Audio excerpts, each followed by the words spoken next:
So Jorge is going to be talking to us about the new Smart Types feature that you may have seen in the latest versions of ZIO Prelude. So this is something that helps you more accurately model the types you're working with. I think a lot of times we talk about, well, we'll use a case class to model a person or a user ID or a password, so we keep this string different than all other strings or this int different than all other ints. And what we really want is we want the ability to validate that data so that we know that this conforms to whatever constraints we have, that this has to be positive or has to be this many characters or not this many more characters. But we also want to eliminate the boilerplate of every time we construct one of these things, we get back an option or an either, and we're not kind of have to then deal with that case. We want to really make that a compile time versus a runtime thing. So Jorge is the author of the functionality that lets us kind of make that happen and get that safety and take the boilerplate out of it. But I will let him talk more about this. All right, there's the man himself. Great, so I'm here finally. So hello everyone. Thanks Adam for the great introduction. And I'm very happy to be here with all of you today. And so let's start with my talk titled Be Smart, Constrain Your Types to Free Your Brain. So my name is Jorge Vásquez. I'm a Scala developer at Scala, and also I am a ZIO Prelude contributor. So today I'm going to be talking about ZIO Prelude. So ZIO Prelude, as many of you know, is a Scala first take on functional abstractions. It offers us type classes to describe the ways that different types are similar. It also offers us data types that complement the Scala standard libraries, such as non-empty list, Z-validation, Z-pure, and also smart types. So today I'm going to be focusing on this third feature of ZIO Prelude. So first, I want to talk about a typical problem we have as developers, and it's the problem of precise data modeling. So very often, when we are writing our applications, we tend to represent everything with simple types. For example, if I have this person class with 3 fields, name, email, and address, it's very common to represent all of them as strings, right? So that's very typical. But doing that can cause some problems. For example, we could end up storing invalid data in databases. So, for example, I have this table for storing persons. I could end up storing an email in the name column, or I could end up storing invalid emails or empty addresses, empty emails. I don't know. So that's a little dangerous, right? Because we could end up corrupting our applications. Having applications throwing exceptions in production, and we know that's not something we want to happen. So there has to be a better way, right? So there must be something we can do to improve this. So there are several techniques. One of them, very simple one, is using smart constructors. So the idea is that instead of using a string for all of our fields in this example, we create custom types for each field. So for example, we can create a case class name that encapsulates a string, an internal string. We make the standard constructor private, so it's not directly accessible to users. And we can create our own custom constructor, and that's the smart constructor. So this smart constructor, this make method in this case, will take a string from the user and validate it. So if it's a valid name, in this case, it's a non-empty string, a name object will return, and in other case, we're going to return an error. So this way, we're making sure the user is not able to create invalid names. And we can do something similar for creating emails. The validation is just checking that some regex is obeyed when creating this email type, and something similar for creating addresses, just checking that they are not empty. So after all of this, we can create our custom class person with these custom types: name, email, and address. So finally, we have no more invalid data, right? So that's great, thanks to this technique. But now there is a new problem. And the problem is that we have boxing and unboxing overhead, because we needed to create these case classes that encapsulate strings, right? We could extend an eval, for example, but we know that's not always guaranteed to work in Scala 2. So that's a problem. And there are other problems. So that problem was adding overhead at runtime. But the other problem is that, for example, here I'm trying to create a valid person with data that I know that's valid at compile time. So for example, here I'm creating a valid name, a valid email, and a valid address. I know all of them are valid, but sadly the compiler doesn't know about that. It doesn't have any way to realize we're trying to create valid data. So we have to have this for comprehension here, and that looks a bit ridiculous, right? Because we know this data is valid, so the compiler should know that as well. But sadly, with this technique, it doesn't. And something similar happens if we try to create invalid data. So here I'm creating an empty name, whatever email, empty address, and ideally the compiler should immediately fail at compilation time because this is invalid data, but sadly the compiler won't know either in this case. So we have to use this awful for comprehension, and that adds additional overhead, compile time overhead to our code. So we need something better. So this technique of smart constructors is very powerful, but it could be improved. So there are several options. For example, we could use the Newtype library. This is a library that just works in Scala 2 for now. As far as I know, I think it doesn't support Scala 3 yet. And the idea of Newtype is that it's almost the same thing as using the simple technique of smart constructors, but we can annotate our classes with this Newtype annotation. So the idea of this Newtype annotation is that at runtime, this name type here will be treated as a simple string, but everything else is practically the same. We still have our make smart constructor, and we can do something similar for email and something similar for address. And after that, we can create our person. So thanks to Newtype, there is no more runtime overhead, because that's the idea of the Newtype library. However, the other problem is still there. So the compile time overhead problem we had before hasn't disappeared. So for example, here, to create a valid person, I still need this awful for comprehension, and the same for creating, when creating data that we know is invalid. So it's better than before, but it's still not enough. So we need something even better. So let's look at another option. Maybe we could use Refined, the Refined library, very popular. And I think it also just supports Scala 2 for now, not Scala 3. And the idea of Refined is that we can define our custom types. For example, here I'm saying name is a refined string that shouldn't be empty. An email should be a refined type that matches the corresponding regex. And well, this syntax, here, for example, I'm just passing the regex for defining this email type.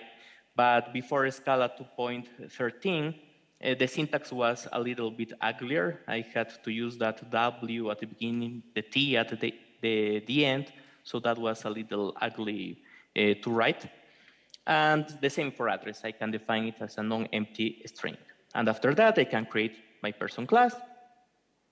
And now we're talking. Now the problem with compile time validations disappears. Also, we don't have any additional runtime overhead because we are not creating any case class. So for example, here, if I try to create a valid name, I just create the name as a simple string, and the compiler will detect the name is valid, everything will be okay, the same for email, the same for address, and after that, I can create a person. I don't need that awful for comprehension anymore. And if I try to create invalid data, the compilation will fail immediately. So here I will get a compilation error saying that the string is empty, here that the regex of emails didn't match, and here that the address is empty.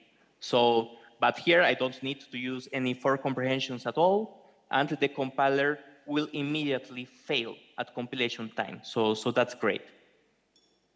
And also, well, if I try to apply this technique with refine, trying to refine a value that it's not known at compilation time, for example, here I'm using the readLine function, I will get a compilation error saying that compile time refinement only works with literals. In that case, refined offers us a solution. We can wrap this call to readLine with refine v, and that will return an either again. So that makes sense because we won't know until runtime if the value introduced by the user is valid or invalid. So again, we have eithers here, and we use for comprehensions to create these persons. So that's good. But now there is a new problem. And that problem is that, for example, here I'm trying to create another person, and I'm mixing up address and name. And the compiler won't complain about that. And the reason of that is that these name and address types are just type aliases, right? I've defined them that way. So under the hood, they are just non-empty strings. They are the same type. The compiler doesn't have a way to detect that I'm making this kind of errors. So that's not good, right? So there must be a better way. And the better way will be combining refined with smart constructors. So here I use case classes again. I combine the technique I've used before, but now using refined. So for example, here I have this name case class that internally encapsulates a non-empty string. And I also have my make smart constructor, the same for email, and the same for address. And I still have compile time validations, so I can create valid names, email, and addresses in a very simple way. I don't need for comprehensions. That still looks good. The same if I try to create invalid data, compilation will fail.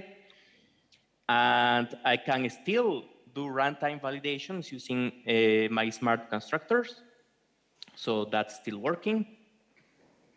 And now, if I try to mix up address and name, the compiler won't let me do that. So that's even better than before. So we can't make mistakes anymore. However, there's this problem again. We're introducing the problem of additional boxing and unboxing again, because I needed to introduce these case classes. So well, it seems there is no more options in Scala 2. So maybe in Scala 3, we can find a better solution. So in Scala 3, we could use opaque types with smart constructors. So instead of using case classes to define our custom types, we can use these opaque types. For example, here I'm defining a name opaque type that at runtime will behave just as a normal string. So opaque types don't add any runtime overhead when the application executes, right? So we can do the same for email and the same for address. I can create my person class. So boxing and unboxing is gone again. However, now we have the other problem back again. We have the problem with compile time overhead back again. So deja vu, we had solved that problem with refine, but now we have it here again. So that's a problem. So it is what it is, right? So it seems that there is no other solution. You have to choose your poison wisely. So what you prefer, compile time overhead or runtime overhead? You have to choose. So wouldn't it be great if we could have more precise data modeling without unnecessary overhead at compile time and at runtime? And that's precisely the idea of ZIO Prelude Smart Types. So let me now present them to you. So the good thing about Smart Types is that they work in Scala 2 and in Scala 3, so that's great, with a very similar syntax. For example, here, well, I'm just importing some things from ZIO Prelude, and I'm creating this name new type. So the syntax is very easy to write. Here I'm saying that name extends new type of string. That means that name under the hood is just a string. And inside we have to define this assertion field. And this assertion basically defines what is a name, right? So here I'm saying a name is just a non-empty string. So we have this nice assertion DSL to define what a type is. And I can also define my custom email type. It's also a new type of string. And here I have an assertion that will match against regex. And well, if you don't like to write these awful looking regexes that are very complicated to understand, ZIO Prelude also provides this nice composable regex-like DSL. So if you want to use it, you can do that as well. And we can also define our address Newtype. It's just a non-empty string. And in Scala 3, it will be very similar. There are just some syntax changes. For example, here, when defining this assertion, I need to define it as an inline method. And on the right side, I don't need to call that assert method that was being called before. I just can provide the assertion directly. But that's basically the only difference, and everything else will be the same. I can still define my email with this regex syntax or using the regex DSL, and I can define my address.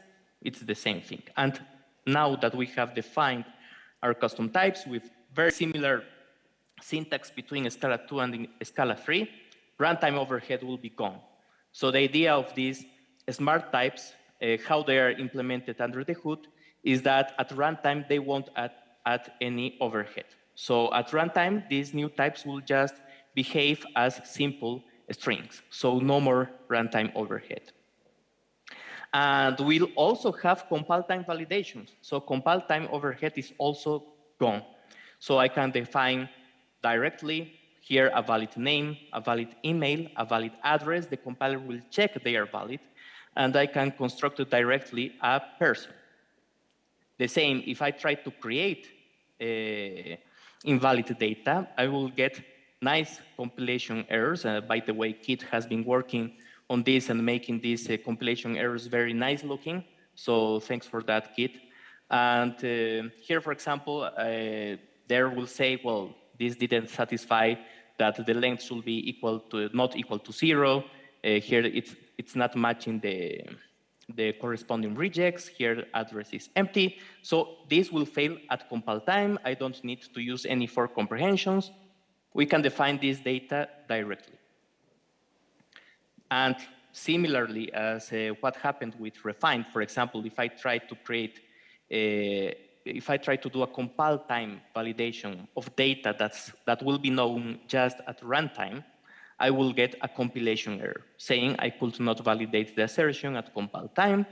So in that case, we can use the make method that comes included automatically with every new type to create instances of values that will be known at runtime.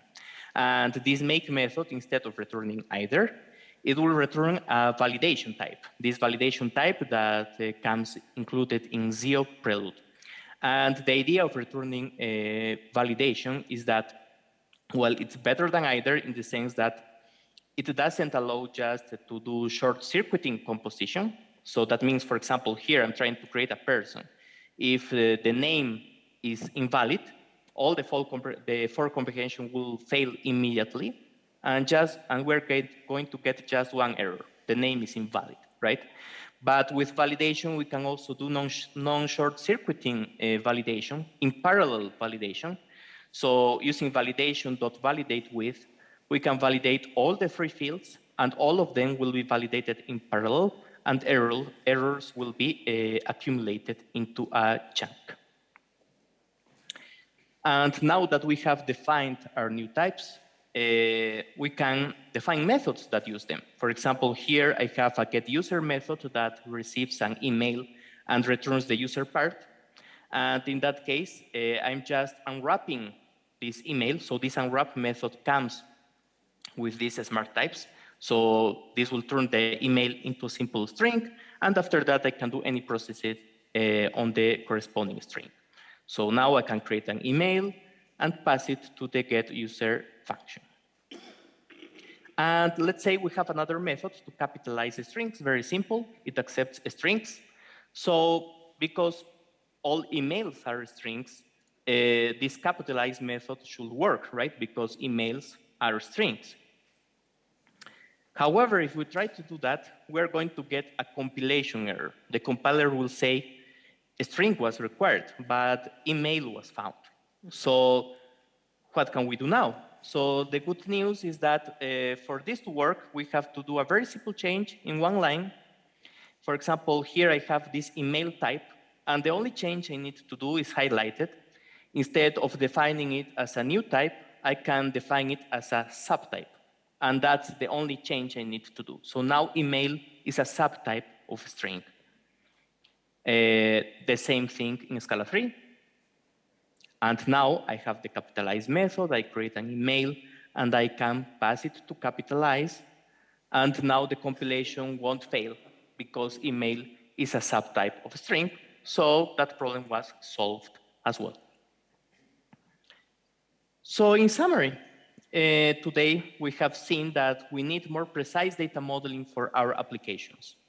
There are several options, each one with its own limitations. ZIO Prelude Smart Types provides a solution to those limitations. So here I have this matrix that compares all the techniques I've presented today. So the first one was Smart Constructors. It's supported in both Scala 2 and in Scala 3 because it's just a technique. But with that, we have compile time overhead and runtime overhead. Instead of that, we could use opaque types with Smart Constructors, but this just works in Scala 3. With that, we say bye to runtime overhead, but compile time overhead is still present. We still need to use those 4 comprehensions to create data that we know that is valid or invalid at compile time. Other options that just work in Scala 2 are Newtype or refined. With Newtype, we can eliminate runtime overhead, but not compile time overhead. And with refined, it's the other way around, right? With refined, we can eliminate compile time overhead, but runtime overhead is still present if we use this technique of combining refined with smart constructors. And finally, we have ZIO Prelude Smart Types. And ZIO Prelude Smart Types solves all of the problems, all the limitations we had with the other techniques. It's supported in both Scala 2 and in Scala 3 with a very nice syntax, a very similar syntax between both Scala versions. We have composable DSL for assertions, composable DSL for rejects. With it, we can say bye to compile time overhead and bye to runtime overhead. Well, special thanks to Ziverge for organizing this conference today, and to John, to Kit, and to Adam, very especially for guidance and support while I was working on this new feature and on this presentation. And thank you all for attending today. It's been a pleasure, and well, here I'm leaving my contact information if you want to reach me out in Twitter, LinkedIn, or by email. And I will be also posting these slides as reference for you guys if any one of you wants to take a look in my Twitter account. So thank you.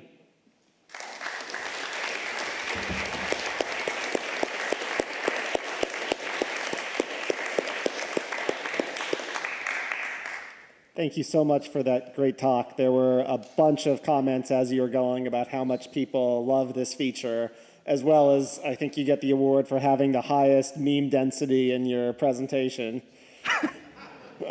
Yeah, I've added more memes this time. It's fantastic. All right, well, thank you so much.